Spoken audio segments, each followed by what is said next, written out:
44তম BCS এর মৌখিক পরীক্ষার সংশোধিত সময়সূচি প্রকাশিত হয়েছে। 44তম লিখিত পরীক্ষায় সাময়িকভাবে উত্তীর্ণ সাধারণ ও কারিগরি পেশাগত উভয় ক্যাডারের 535 জন এবং সাধারণ ক্যাডারের 321 জন প্রার্থীর জন্য এই নতুন সময়সূচি ঘোষণা করেছে সরকারি কর্ম কমিশন পিএসসি।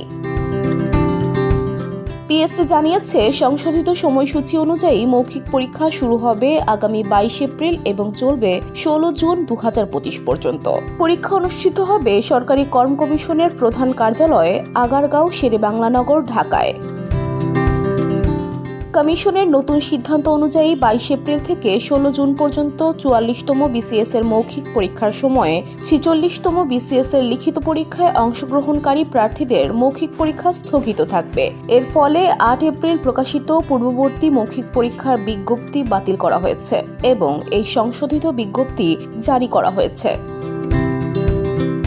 যদি সংশোধিত তালিকায় কোনো 46তম বিসিএস পরীক্ষার্থী অন্তর্ভুক্ত হয়ে থাকেন, তাহলে তাকে পিএসসির ইমেইলে যোগাযোগ করতে অনুরোধ জানানো হয়েছে। স্থগিত হওয়া মৌখিক পরীক্ষাগুলো 16 জুনের পরে দ্রুততম সময়ে নেওয়া হবে এবং সংশ্লিষ্ট সময়সূচি যথাসময়ে জানিয়ে দেওয়া হবে। 44তম বিসিএস পরীক্ষার বিজ্ঞপ্তির 16 নম্বর অনুচ্ছেদ অনুযায়ী লিখিত পরীক্ষায় উত্তীর্ণ প্রার্থীদের পিএসসির ওয়েবসাইট থেকে নির্ধারিত অনলাইন ফর্ম ডাউনলোড করে প্রিন্ট করতে হবে। মৌখিক পরীক্ষার দিন প্রয়োজনীয় কাগজপত্র সহ উক্ত ফর্ম নির্ধারিত বোর্ডে পরীক্ষা শুরুর অন্তত 30 মিনিট আগে জমা দিতে হবে। যদি কোনো প্রার্থী প্রয়োজনীয় কাগজপত্র সহ বিপিএসসি ফর্ম 1 জমা দিতে ব্যর্থ হন, তাহলে তার প্রার্থিতা বাতিল হবে এবং তিনি মৌখিক পরীক্ষায় অংশগ্রহণ করতে পারবেন না। বসুন্ধরা, উত্তরা, বনশ্রী, কুড়িল ও বাড্ডা সহ রাজধানীর বিভিন্ন স্থানে অভিজাত ও অত্যাধুনিক মানের ফ্ল্যাট কেনার এক নির্ভরযোগ্য প্রতিষ্ঠান প্লেজেন্ট প্রপার্টিজ লিমিটেড। তাই আপনার স্বপ্নের আবাসনের জন্য আজই যোগাযোগ করুন। Pleasant properties limited, where destiny matches eventually.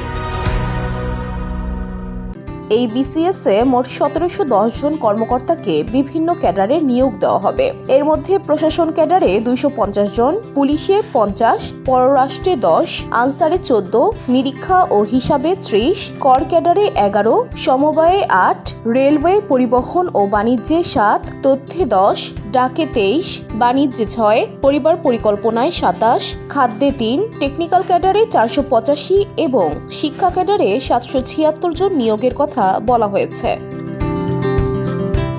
VOD Bangla news desk.